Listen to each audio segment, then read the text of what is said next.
Hello everyone, and welcome to the webinar, Cyberbullying, What Every Teacher Should Know, presented by Kevin Honeycutt and brought to you by Simple K-12. I'm Kimberly from Simple K-12, and I have just a couple of quick things to go over before I turn the presentation over to Kevin.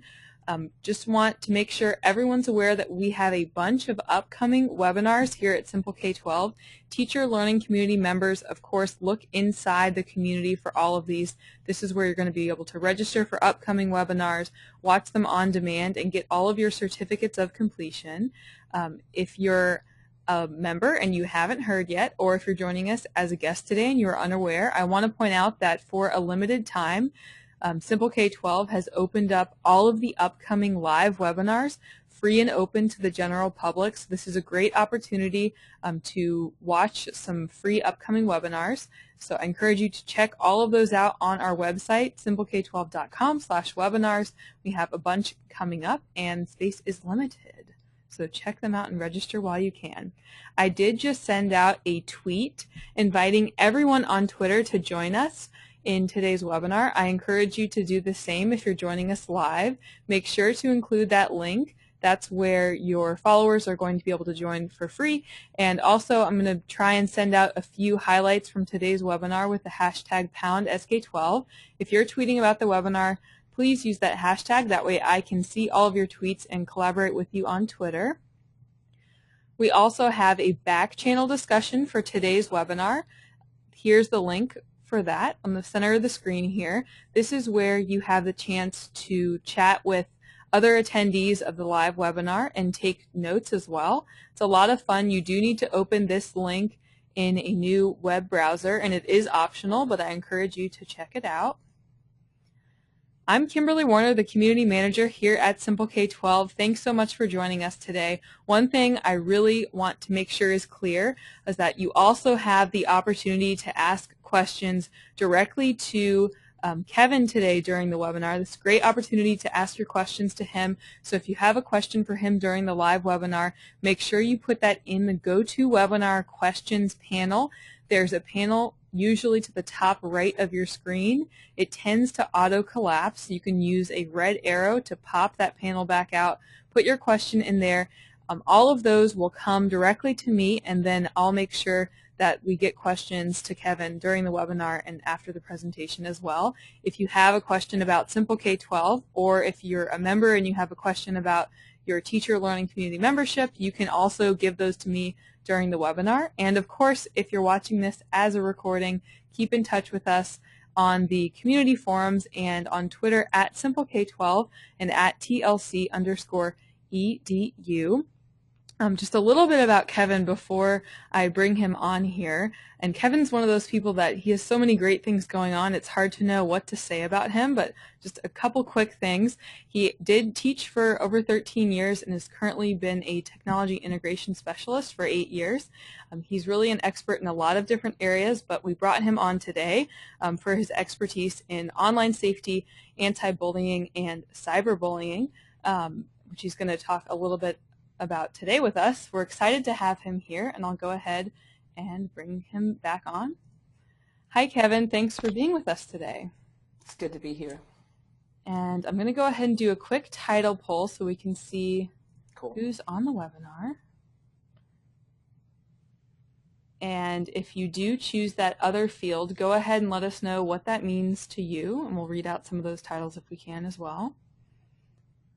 Just give everyone a couple seconds to vote.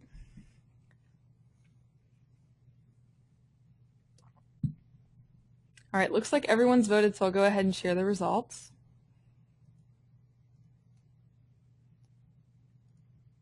So we have about 42% teachers and kind of a mix of everything else, and some of those other titles are computer science instructor, elementary tech specialist, and things along those lines. So welcome everyone, and Kevin, I'm going to go ahead and turn the presentation over to you.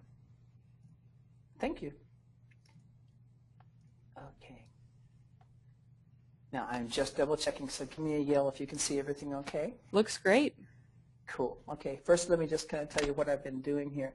I mostly do staff development for teachers, and I travel around and talk to schools and administrators around the country and now outside the U.S. But a big part of my job for years, and it still is talking to kids. And I talk to K-12 kids. And the last 2 years, I've talked to over 100,000 kids in gyms and cafeterias and auditoriums all over the place. I learned a lot by doing this. So a lot about what I'm going to tell you, I've learned the hard way, that story and narrative trumps preaching to kids, telling them what they should do. So I'm going to kind of give you a backstage pass, and I'm going to tell you how I do what I do. When I first stand up in front of high school kids in particular, and we're talking about cyberbullying, I don't call it cyberbullying, and I don't start that way. I talk about digital legacy. I say to kids, and I've asked this question a lot, I've said in gyms all over the country, how many of you have something online right now you'd be embarrassed if your mom saw? And usually some of them will raise their hand, but some of them will start to raise their hand and put it back down again. And I'll say, okay, those of you who kind of raised your hand and put it back down, you have a secret life. You've got a little secret life going on. And the truth is, anything you put online is, consider it public.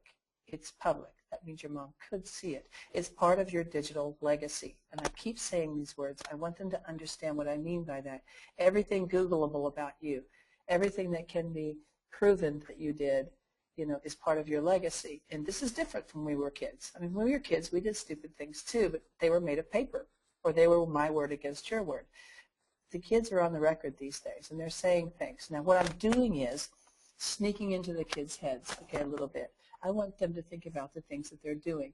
Now, the truth is, and we all know this, most bullies don't care about their victim when they're bullying. They care about themselves. It's been true before there was digital. So what I'm trying to do is invite them to self-interest here. Let them think about the things they're leaving online when they do a Facebook status update where they say something mean about your daughter, and that's on the record.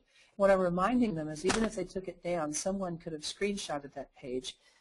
Consider it part of your digital legacy. And I get in every audience, I get squirmers, kids who squirm, and they don't even know they're doing it.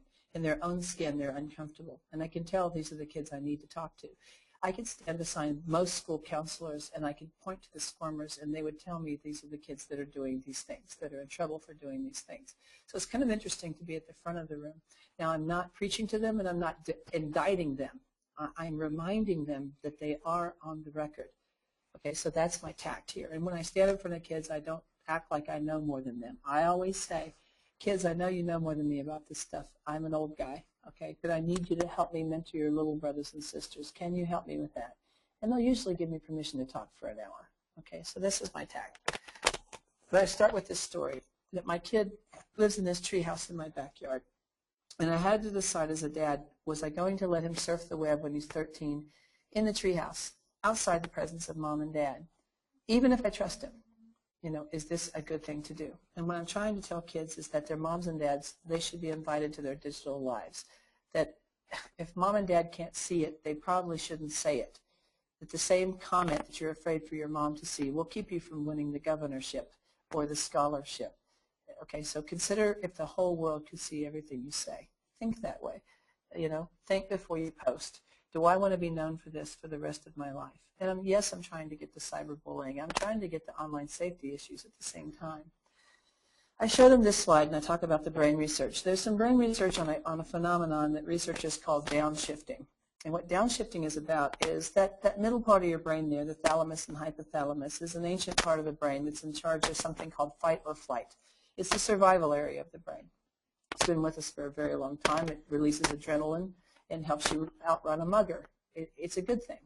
But when that part of the brain is lit up, and it's lit up when you're being bullied, it's lit up when you're under threat, and there's a lot of research that shows that social aggression is aggression, that the fMRI scans of people who are looking at pictures of someone being attacked by a shark and the same person looking at pictures of a girl being socially attacked by 3 other girls, the signature in the fMRI scan looks the same. And what some researchers think is that the human body, the human brain, doesn't see a difference between social aggression and actual physical attack. They feel it on the same level. But what researchers have noticed is this phenomenon called downshifting, where the part of the brain on the outside there in that picture is called the neocortex, the outside, the wrinkly part, about as thick as 6 playing cards or business cards. We have a 6-layered neocortex, and it's where we do a lot of our learning and living and loving, right? That part there is the part you bring to school and you try to develop, neural networks. When that middle part is lit up, the outside part goes offline, according to some researchers. They call it downshifting. And if you've ever thought about this in your life, when you're under pressure, when it's time for assessments and someone brings you something new to learn, have you ever had that feeling of not now, must survive, talk to you after this is over? Then you felt downshifting. And when a girl is worried about being attacked on Facebook or in the hallway or in a cruel text, she's not thinking about literature. She's not thinking of the House of the Seven Gables. She's thinking of surviving. So in effect, the kids who are bullying her are stealing her chance to learn. And I say these words. And I ask the kids, does anyone have a right to steal someone else's chance to learn? I'm trying to give them different ways to think of these behaviors rather than just saying bullying. I ask them who they want to be. At the end of all of this, who do you want to be remembered as being? Who do you want to be? I'm talking to their hearts here. Here's the thing I think we can do. And a lot of schools will bring in a new curriculum, a brand new, long, big curriculum. And teachers are tired. When you're up to your rear end in alligators, there's no time to drain the swamp. And when they bring in a brand new curriculum, what are you going to stop doing? So my crazy idea, just a crazy idea, but what if we took the books that we already have kids read and we connected them to now? How? Well, let's say we're reading The Outsiders, S.E. Hinton's book, and we said, we help kids think while they're reading the narrative. Hey, if Ponyboy had a cell phone in this scene, what do you think he would have done? What should he have done? See how you can take that narrative and sort of make it now if you just apply the technologies of now, and at least for the purposes of prompting questions, that maybe possibly it doesn't have to be as complicated as all of that. If we look at books on bullying, for instance, and talked about digital, and we got to stop saying, in my opinion, virtual, online virtual, because we say virtual, we imply it's not a real life. And I say to kids, if this life can affect your real life, then it's one life. It's not virtual. It is your life. Those decisions you make affect your life. It's one life. At my website, okay, it's at MySafeSurf, MySafeSurf, mysafesurf.org. I have support for these things that I'm talking about. You can download presentations. I have a reading list, and by the way, I need help growing that reading list. I invite you to bookmark that site and come back to it. You can contact me from there if you have questions after today. So this is the treehouse. My kid's a little older. He's 13, and he said to me, Dad, it's like you're predicting I'm going to mess up. Here's what I want you to think, you people that are listening. I want you to think. Do you think it's possible for a person to ruin their life with one click? And if you do, then this is important. Adults are making mistakes. So a kid with one click can ruin their life. Have any of you ever locked your keys in the car? How did that go? What reminded you the keys were in the switch? For me, it's the sound of the slamming door. Oh, no. Oh, no. Always after I slam the door. And I always think if I could go back in time and not do that, man, I would do that. And I'd say that to kids. And I'd say, kids, do you ever send a text and 2 seconds later wish you hadn't? You ever pile on? They say, what? I say, pile on. Jump on the pile. What do I mean by that? Okay, so 14-year-old girl has a very mean Facebook status update about another girl in class, and 100 kids click like. That's digital piling on. And see, in the old days, maybe 4 girls were laughing at that one girl, and she went home depressed. Now, 100 kids click like, and it looks like the whole school hates her, and now she's suicidal. There's a magnifying effect to digital. And this is important for kids to understand the power they're wielding when they make that seemingly arbitrary decision to click like. Ask themselves, do I want to be known for this? Is this what I want to be known for? And a lot of kids, I think, would think that over if you prompted that question. And by the way, this conversation we're having, when you have this with kids, not once a year. This needs to be brought up over and over. And this is part of the dialogue of life now, these choices that kids can make. It's part of the dialogue of life. If you want to bring in a speaker with a puppet, for the beginning of the school year and then let that kind of ride for the rest of the year, I think that's something, but it's not much. I think we got to remind in all parts of curriculum, have conversations. I love it when teachers are on Twitter I love it when teachers are on Facebook because they are more authentic mentors. They live in these places, and when they give kids opinions and when they mentor them, they're doing it from experience. I think it's important to be on the same digital playgrounds with our kids so they have recess attendance. So I wasn't doing chat when my kid was doing chat. I just decided I wasn't going to. I was tired. I do email. I'm done. Okay, I'm worn out. We all have a certain fatigue factor, you know. When do you think music stopped being good? If you're my age, I know when I stopped. It was a song called The Funky Cole Medina. I decided I was going to stay with classic rock and wait for music to get good again. But then my kid turned 16, and he liked death metal. And I had a choice to make. I could ignore this and lose the chance to talk to my kid about this, or I could not embrace it, but at least explore it and have dialogue.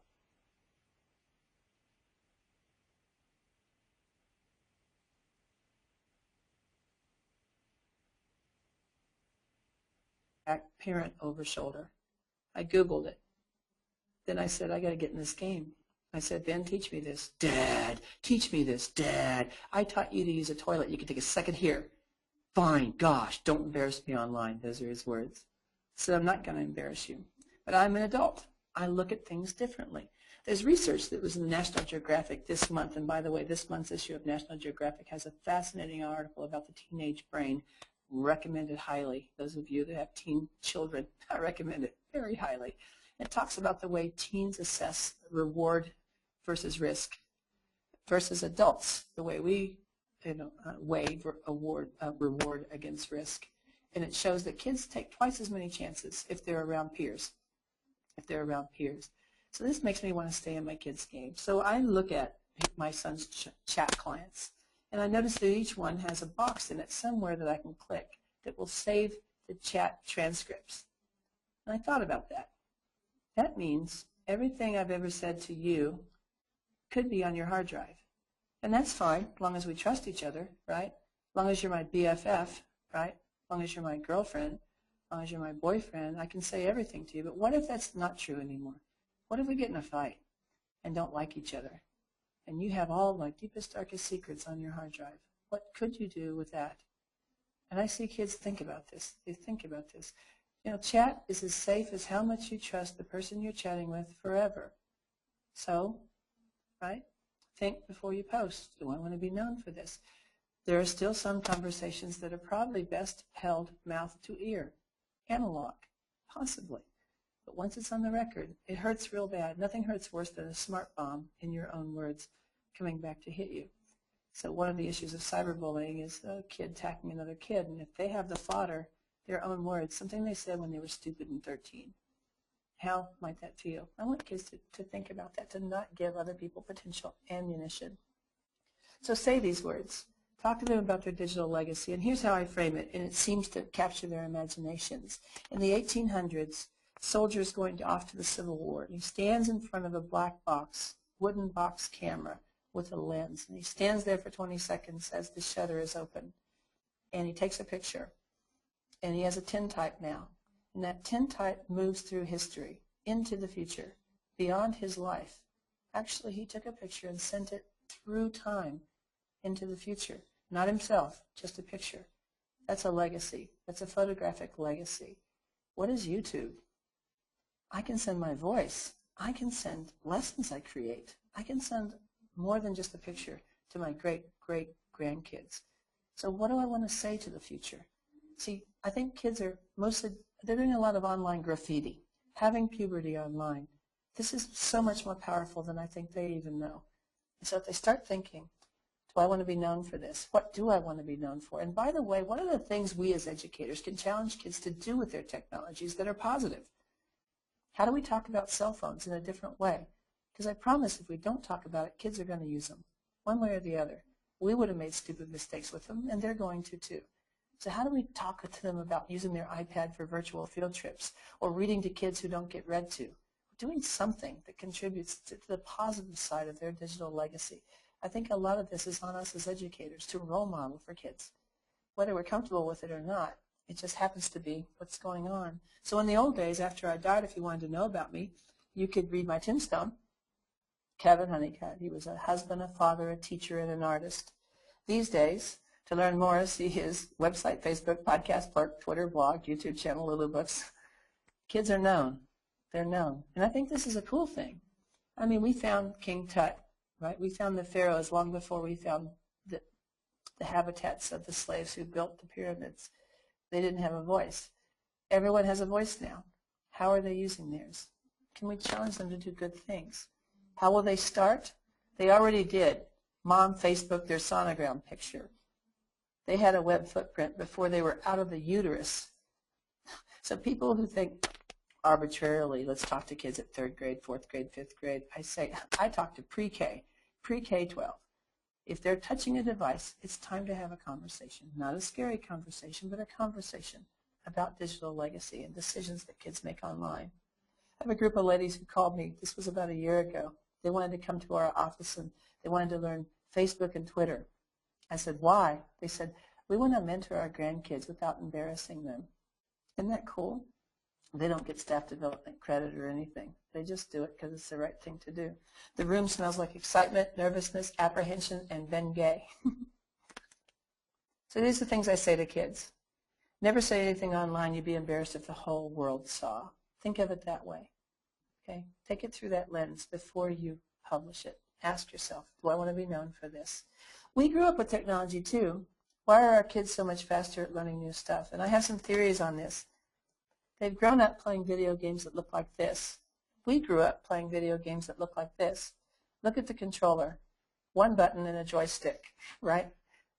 Their games had 13 buttons back in the Nintendo 64 days, right? There's some research on these kids that suggests that they can make up to 110 decisions per minute. I didn't say good decisions. They make remarkably fast decisions. The only people who could think this fast from our time were astronauts and fighter pilots. Now, in video game world, 110 decisions are wonderful. They hold you in good stead. In fact, flying the Predator drone, those same skills hold you in good stead. But 110 decisions per minute on Facebook, it's not the same thing. Social decisions are different than game decisions, and kids need to know the difference. There are times to slow down and think. Abraham Lincoln often wrote 2 copies of his letters. First the one he meant, then the one he sent. He was a brilliant man, his own best therapist. How many of you have ever written a therapy email? You know what I mean. You start into an email and then you start saying things. And you know you're not going to send it, but you say it all, and it feels good. And you think, man, if I sent this, I'd be so fired. Our kids send it, and then they think they're just a little too fast. I know a school, their mascot was the Redskins. A Native American family moved to town and sued the school to change the mascot. Some boys on the football team got angry. Now, these aren't terrible boys. These are lettermen with good grade point averages. But they got mad for a minute, and they sent an instant message to the family on the school laptop and said, drop the lawsuit or we'll kill you. They didn't mean it, but they sent it. Law enforcement was involved within 48 hours, and those boys were in custody. See, they were faster than they could think. They did, and then they thought. I tell kids these stories. I'd rather them be a little nervous and not do it than ever make those sorts of mistakes. The kids, they can go pretty fast. How many of you have a Wii at your house? A Wii. You can raise your hand. I can see you virtually out there. There you are raising your hand. A Wii is kind of an interesting thing, and it reminds me of an iPad in many ways. I think technology is getting easier, not harder. This matters, and I'll tell you why. I have stay-after parents. After my parent nights, I have parents who stay after. It's never good. It's usually a bad thing that's going on. One of those persons was a father, and he said, my daughter's 12, and her boyfriend asked for a picture, and she's not a bad girl. That's what he said. She's not a bad girl. But she took it. She thought he loved her. She sent it to him. He sent it to everyone. I'm the preacher in this town. What do I do? I'll never forget how I felt hearing those last words. What do I do? He's a preacher. What am I supposed to say to this man? She made a decision, a fast decision, and then it's out there. It's so fast, right? I said, don't overjudge her. The town will, but if you pull your support, she has no one. You may have to move. She made a decision. Things happen fast. It's hard. By the way, on parent nights, we got to talk to parents. There's no cruise control for parenting. You know, busy parents raised kids with television when we were kids. They plopped us down in front of the TV, and we watched TV, and they cooked dinner. They had a life, right? A computer is not a television. You know, a television is a push technology. It pushes stuff at you, but it doesn't pull you in. It didn't ask your opinion. All right, a computer is a push-pull technology. Web 2.0 is the participatory web. It asks your kid their opinion, so they're going to be on the record. My advice to parents, move the computer into the family room, not the bedroom. Make it part of the family and ask questions. Kids are going to see this as an intrusion at first, especially if they've been free-range web users and free-range iPhone users and cell phone users. When you enter, you know, their world, they're going to see it as an intrusion. What parents need to know is technology, computers, cell phones are not diaries. Diaries are diaries. They're made of paper, right? Kids can talk to that paper, but they're not talking to the world, and the world's not talking back. A computer is participatory. It's a door inside your house, and moms and dads should be involved. And I find a lot of parents are a little squeamish here. I think it's important that they take an active role. It's hard when your kid's 16 and you're just getting involved, but when they're young, if they're brought up in that expectation, one of my favorite websites for tools for moms and dads and teachers and kids and teens is NetSmartz. NetSmartz, N-E-T-S-M-A-R-T-Z, netsmartz.org. It's a well-funded site with lots of great resources and videos that are age level appropriate.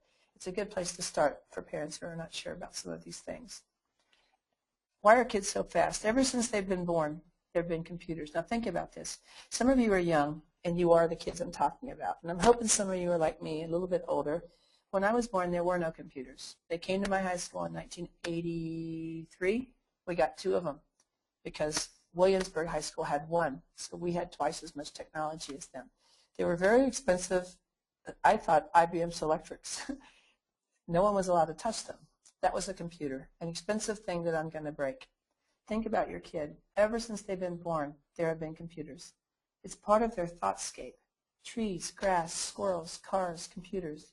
It is no big thing to them. It is a casual thing. My kid hits his keyboard too hard. I say, Ben, what? You're hitting it too hard. Dad, chill. It's just a laptop. I realize he treats it like a pair of jeans. I don't mind if he's comfortable with the tool, but I need to be a parent when it comes to the behaviors. The thing about filtering, and I want to talk about filtering for a minute. In school, by law, we filter. I get it, and I understand why. But if we're not working on the filter between kids' ears, behavioral filters, right? Educational filters, curricular filters, taught behaviors. If all we do is mechanically filter, we send kids home to an unfiltered internet, and things happen. And those things come back to school. So it's got to be a way to bring this conversation into school, whether we simulate things, whether we create environments. One of them I use is My Big Campus. It looks a lot like Facebook. I choose some networking tools that are moderated, right, that we can control, so that I can intentionally teach behaviors while they're still young. Because once they get used to those behaviors, it's hard to unteach them. Kids have always known laptops. Kids have always known cell phones. Remember the first cell phones? Anybody I'm talking to remember the earliest ones in a bag? Remember Motorola? It felt like a die-hard battery in there. Those early cell phones barely did anything. They were literally just phones. Video games and the internet. It's a whole different world our kids live in. And it's also a world of opportunity. You know, I hate when people come to schools and scare everyone half to death and scare parents and ruin a one-to-one initiative that was underway or kill a bond issue because all they talk about is the bad side of all of this. Talk about the good stuff. Talk about the stuff that you might post that gets you a scholarship. That digital legacy lets you talk about that. So what could the phone on the left do? This is from my time, and when I show this to high school kids, they laugh and they say they've seen these in museums. You could call someone, or they could call you, right? What can the phone on the right do? What is the phone on the right? Now, I like it when kids list this. Parents, takes a little longer. Kids know right away. It's a computer. It's a web browser. It's a camera. It's a video camera. It's a television studio via Ustream application. I can stream live television worldwide with one click. It's a lot of things. There's more computing power in that phone on the right than took us to the moon in the Apollo package. And kids are walking around with those in their pockets. In their pockets. This is something we have to talk about. And I think call me crazy. Call me a cockeyed optimist. Call me a cab. Okay, old joke. But if we're not talking about this, kids are going to do something. These are too powerful not to. So I take my phone and I record myself. If I'm somewhere, it's a teachable moment, a museum, any place. I talk to kids that are going to see this. Say, hey class, I'm at Fort Larned, a historic prairie fort. I'm going to walk you around this museum.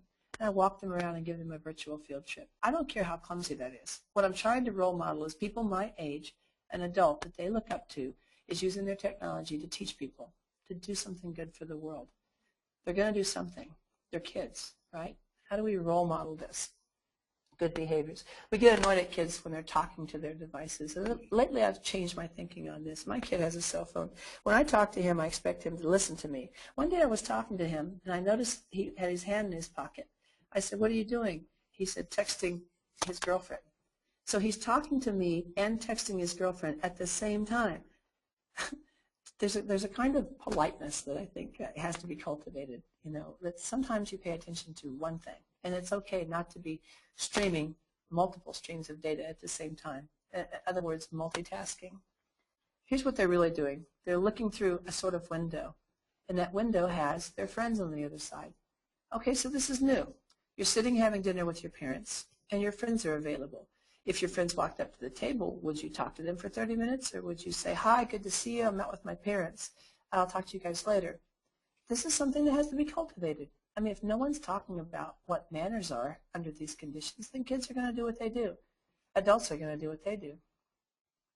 The trick is to help them to do it responsibly and safely. And I think it starts when they're little. It starts, I think, the minute they come out of the womb. They come out of the womb with an iPod in their hand these days. So we start talking about this, introduce it into the family vernacular. Here are my phone rules for kids. People need your parents' permission to take and share pictures of minors. I tell kids to have a script. If someone points a camera at you, have a script. What will you say? Do you have rules? Does your family have rules? Could you say, I'm sorry, you can't take my picture without talking to my mom. She's my producer. She produced me. It's a little bit funny, right? Takes the edge off of saying no. And 99% of people won't take a picture if you say not to. If you don't have a script, they just take the picture. And people can be remarkably rude sticking a camera in your face these days. I think this is something we have to talk about. Ask permission before taking pictures of other people. Never post pictures of yourself or other kids without first asking your parents or the parents of the other kids. These seem like common sense things, right? But I think if families don't talk about them, then there are no rules. It's just are. I ask kids if they use chat. By the way, I'm going to lump chat and text into one category for the purpose of time here. There are some different behaviors in these two. Here's my text rules and chat rules. Ready? Only talk to people you know in real life. In real life. RL, as the kids say, real life. Just because the profile picture looks like it's 16 doesn't mean they're 16. And I know adults that fall for this, right? You need to think, if you don't know them in real life, you don't know them. Make sure your parents always know the people you chat with. Never say anything in chat you wouldn't say in real life. Ask yourself, do I want to be known for this? Tell your parents or someone you trust if someone says something in chat or in a text that makes you feel bad. Here's what scares me. You know, a lot of times victims, they almost protect the abuser. We've seen this before there was digital. For whatever reason, they don't tell, right? It worries me with digital because things can get out of hand really fast. And I talk to kids about this. You know, in the old days, if 3 kids were picking on your son and he started to cry, usually they'd quit. They'd say he's had enough and they'd walk off. But if they're texting and they can't see his face, why stop? Why not keep going? So he's on the bus on the way home and he gets 27 texts from 5 kids, all calling him the same name, all telling him he's a loser.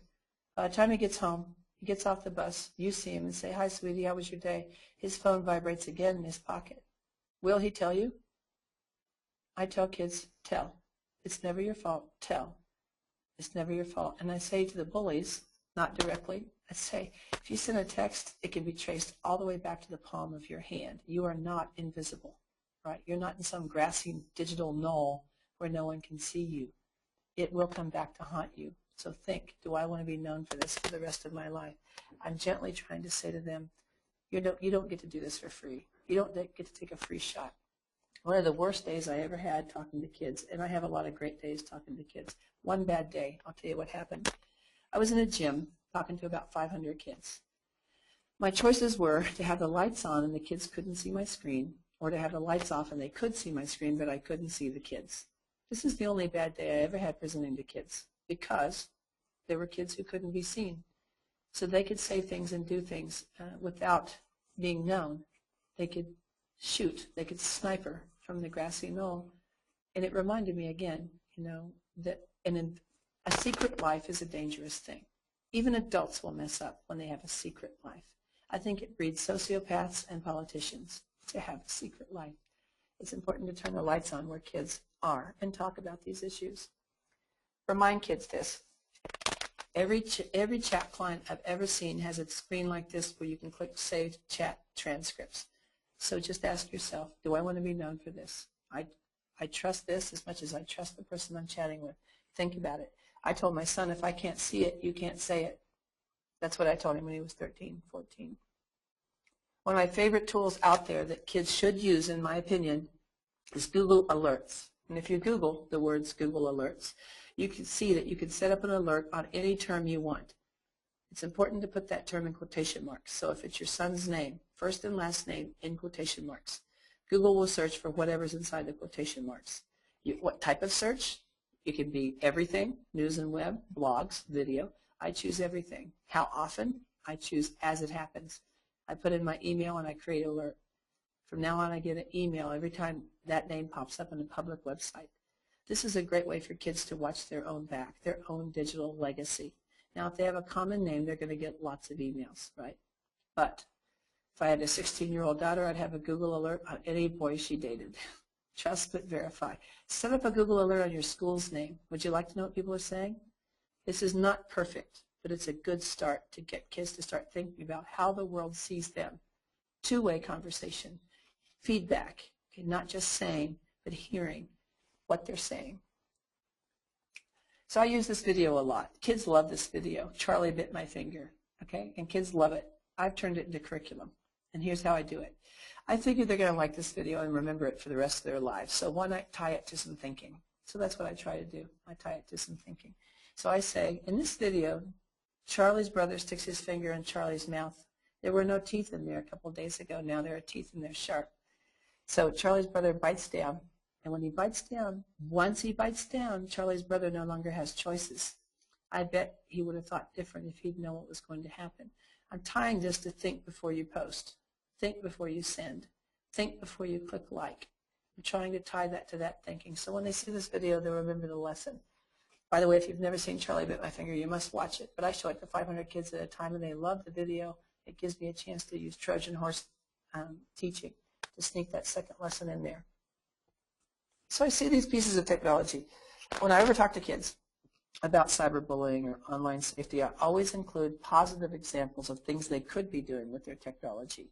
They should be doing with their technology. And I think technology can be a kind of bridge to help kids get from where they are to where they could be. So I say, what are you learning with your phone? What are you learning with your laptop? I make my kid pay rent on his laptop. I call it the use-lease agreement. What does that mean? Once a week, his mom and I have to see something we're proud of, or we take it away, that we didn't buy it for his entertainment. What are you building? What are you writing? What are you learning? Or are you just playing with the most powerful learning tools in human history? I want to challenge kids to learn with their technology. And I think that's the role of school and teachers, to help frame this for kids. And part of why I love pioneers, the crazy teachers that jump in first, is that they are blazing a trail. You know, when Americans went west, pioneers went west in wagon trains, but scouts went first. And they went over the hill and they looked for dangers and opportunities. And they came back to the wagon train and they helped everyone know what was coming. That's what pioneer educators do. They're out there looking. And as an administrator, by the way, I'm a school board member in my second term. I try to put my money where my mouth is and be a leader in education. I appreciate my pioneer teachers. We could not innovate without them. So I've been teaching guitar for 25 years, and a lot of my students quit, not because I'm a bad teacher, I like to say, but because of blisters, that it hurts to learn to play the guitar. So a lot of kids aren't braver than blisters. So how do I get them past blisters? How do I do that? I've been using apps lately on the iPad and on the iPod and on the iPhone. apps that do similar things, like Pocket Guitar, for instance. Pocket Guitar, I believe it's $1.99, and it has a fretboard on it. Puts a fretboard on your phone, and kids chord it the same as they would chord a guitar. The worst part is you can't feel the strings, and the best part is you can't feel the strings. Could I use that as a bridge between where a kid is and where I want them to be? If I can teach a kid 3 chords on Pocket Guitar as an app, then she can really play a real guitar. Will it still hurt? Yes, but I've given her the motivation of the ability to be able to play some songs. So I've been doing this, building guitars this way with iPads and creating bands with kids. I call it digital jams, and my band's usually called Tweetwood Mac. Anyway, I'd love to do a demo for you sometime where I show you a bunch of apps on here because I play in this space a lot. It seems to keep the at-risk kids very engaged, but it gives me a chance to lead them past blisters to understanding. So this picture I took with my son. This worries me. University of Utah did a study last year, and I heard it at the Learning in the Brain conference in San Francisco about distracted driving. So I want you to think about this, okay? It is a study. First, people our age. Do you think it's more safe to drive by yourself or with your spouse? Okay, by yourself or with your spouse. The research from the University of Utah suggests that it's more safe to drive with your spouse. Why? They want to live too, right? Now, is it more safe for your 16-year-old to drive by herself or with her 16-year-old friend? By herself or with her 16-year-old friend? It's not the same, right? Teenagers measure risk and reward differently. In fact, if you read this article in National Geographic this month, they did some tests with kids on a driving simulator. And on a driving simulator, 16-year-olds were on par with 21-year-olds in terms of how much they could focus and how well they could drive, until you add another 16-year-old to the room. Then immediately they took, on average, twice as many risks. There's something about social pressure in teenagers, and we all know this in education, right? So around their technology, having mentors involved when they're making decisions is an important thing. So I want you to do this with me. Wherever you are, I want you to do this with me. Kids think they can multitask. And by the way, all the research that I have done and been able to get my hands on suggests that multitasking doesn't exist, that human beings are not true multitaskers. We are fast switchers, that we switch our attention from one thing to another very quickly, and it makes it seem like we can multitask. So to kind of make this point, I want you to draw a circle in the air. Wherever you are, draw a circle with your left hand. Draw a circle in the air. Do that with me. Do that with me, okay? This constitutes driving. Driving. Keep drawing your circle. Now draw a small, accurate circle. That's driving under tough conditions with total focus. Stop drawing your circle. With your right hand, draw a triangle in the air. That constitutes texting and talking on the cell phone. Texting and talking on the cell phone. Why two shapes? Two very different activities for the brain. Stop drawing the triangle. Let's go back to driving. Left hand, draw a circle. Now take your right hand and draw a triangle. Text while driving. Do both at the same time.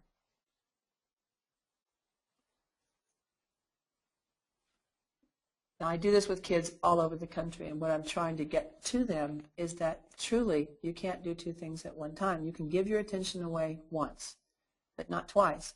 In fact, if you're doing this and it works, you probably slowed way down. If you've ever been behind someone who's driving slowly and you wondered why and you went to pass them and saw them on a cell phone, you realize what they were doing, slowing both processes down so they could try to pull them both off at the same time.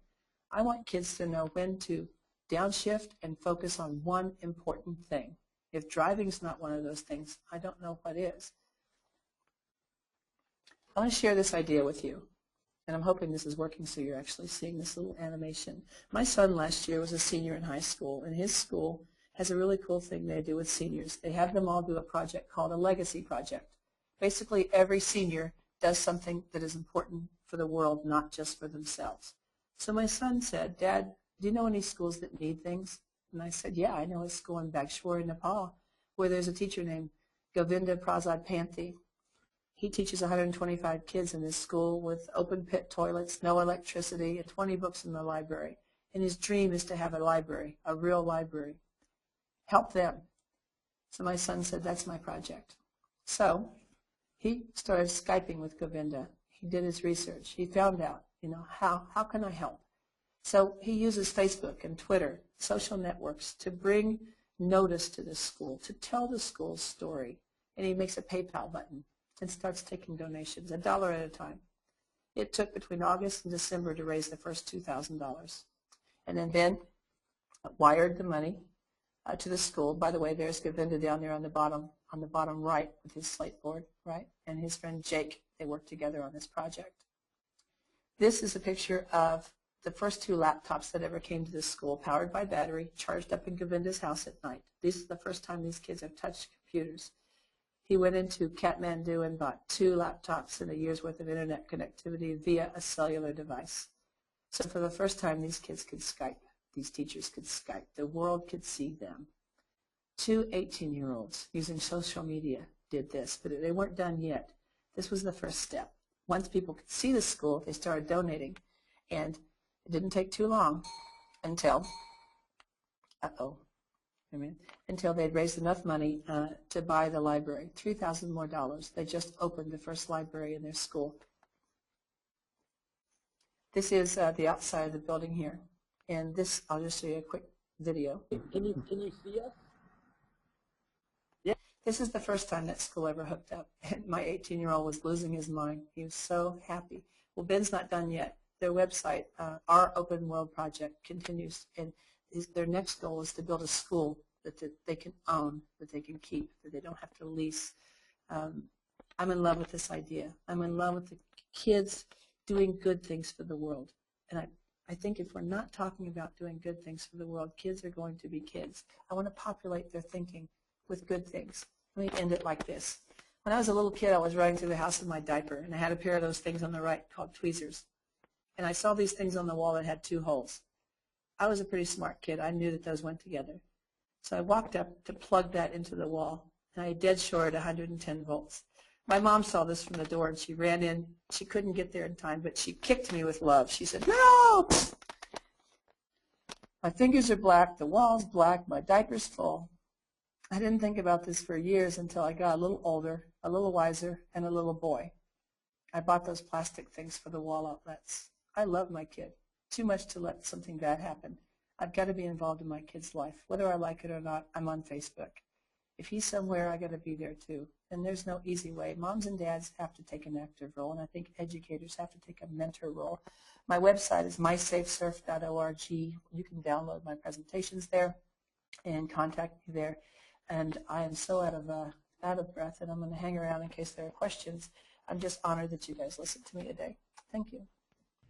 Thanks so much, Kevin, and I will give you a couple seconds there to catch your breath because I know you've been talking for a while. We've had some good questions that have come in, though, so I encourage everyone to keep the questions coming, and I'll get those to Kevin in just a second. I am going to go ahead and take back the screen and mention that we've had a few questions about the teacher learning community, so I'm going to go ahead and stay after the webinar today and answer those questions because I don't want to take any time from Kevin right now. But I will mention that the webinar recording for this webinar as well as the training time certificate are something that teacher learning community members get as a part of their membership, and we do have a discount available for people who are on the webinar today. So there's more additional info on that discount on this page here. Here is some info about Kevin. I encourage you to connect with him on Twitter as well. And I'll go ahead and get the first question to Kevin now. Anna was asking, what type of conversation do you have with a pre-K kid about internet safety? A couple different ones. I'm a big fan of a Twitter bulletin board. I know teachers that have done this. They laminate paper and they build a Twitter bulletin board, and they're basically teaching netiquette with marker. They're getting writing practice out of kids, but they're also talking to them about choices they make, about the things they say, about what kids say. They might say, "Stacy, how might that last tweet make Michael feel?" Yeah, let's retweet that. That's a simple analog version of something digital, and I think it's a tradigital example, right? But I think legacy again fits. Everything that you post that you're proud of. Let's pretend that you're only posting on your intranet, on your school network. That's when you start talking about these things that kids say about things that the kids say. on any place where kids post and kids can react. That's where you can begin to shape behaviors so we don't have trolls, so we don't have kids flaming one another. Just being good people. I always say this, the golden rule applies online. Do unto others as you'd have them do unto you. So much of what we were taught still works if you just add the word online or on a cell phone to the end of it. Oh, one more thing I wanted to talk about. I'm working on an app for the iPhone and the Android right now called Karma Text. And this is probably silly, probably. I don't know. I try stupid things sometimes. Karma Text is this.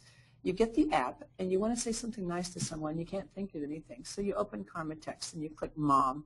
And it gives you a whole bunch of things that moms would love to get in the form of a text. She copies and pastes it, sends it to mom.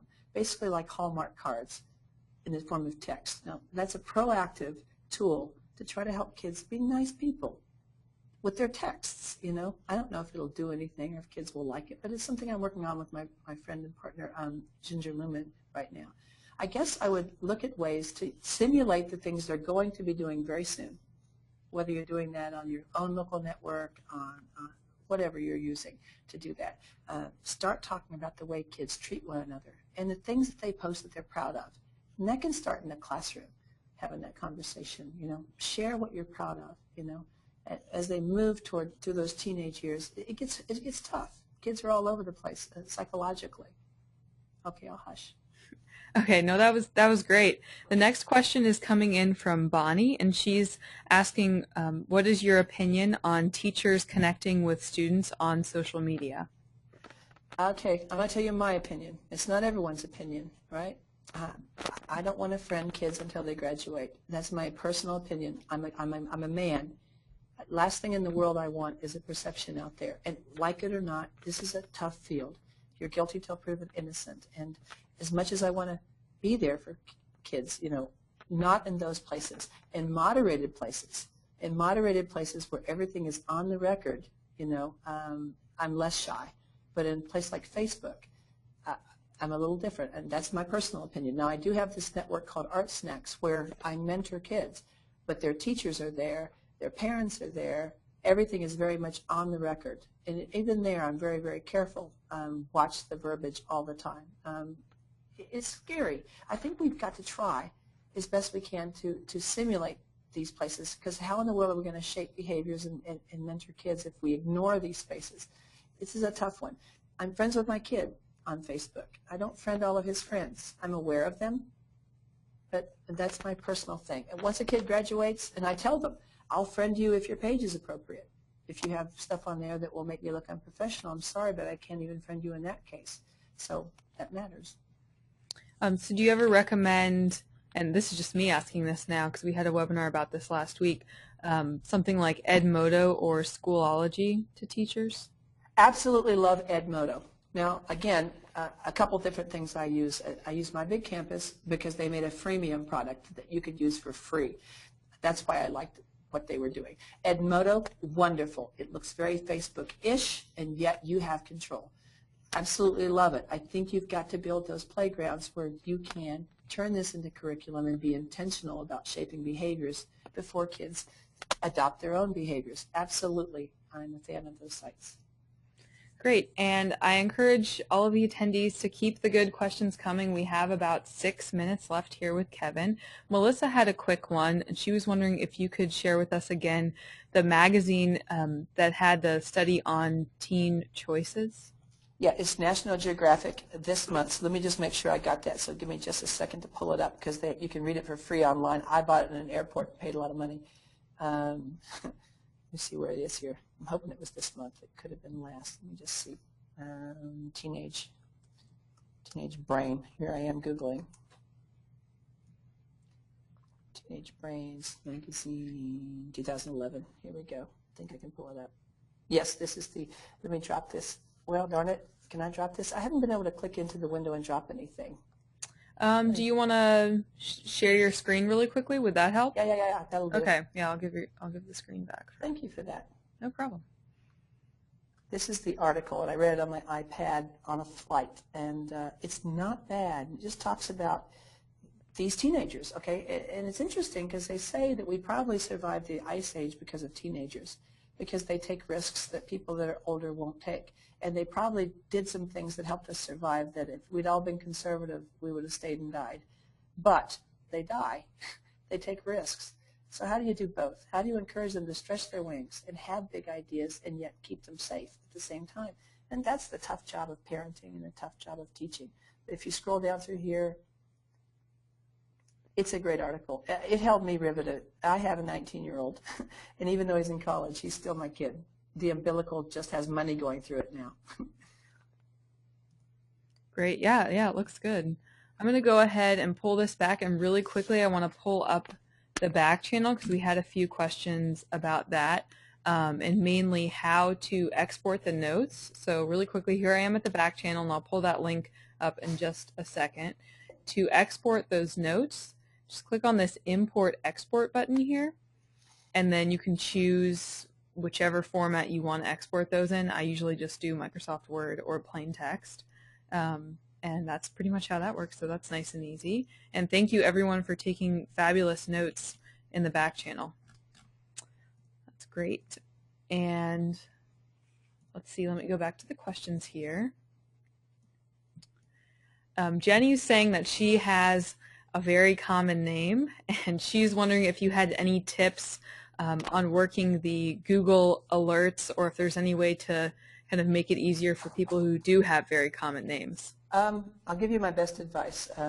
Some kid with my kid's name was on American Idol, and my email exploded. And that's when I started experimenting with my kid's email address, his usernames on different networks, and it was just different data, different information.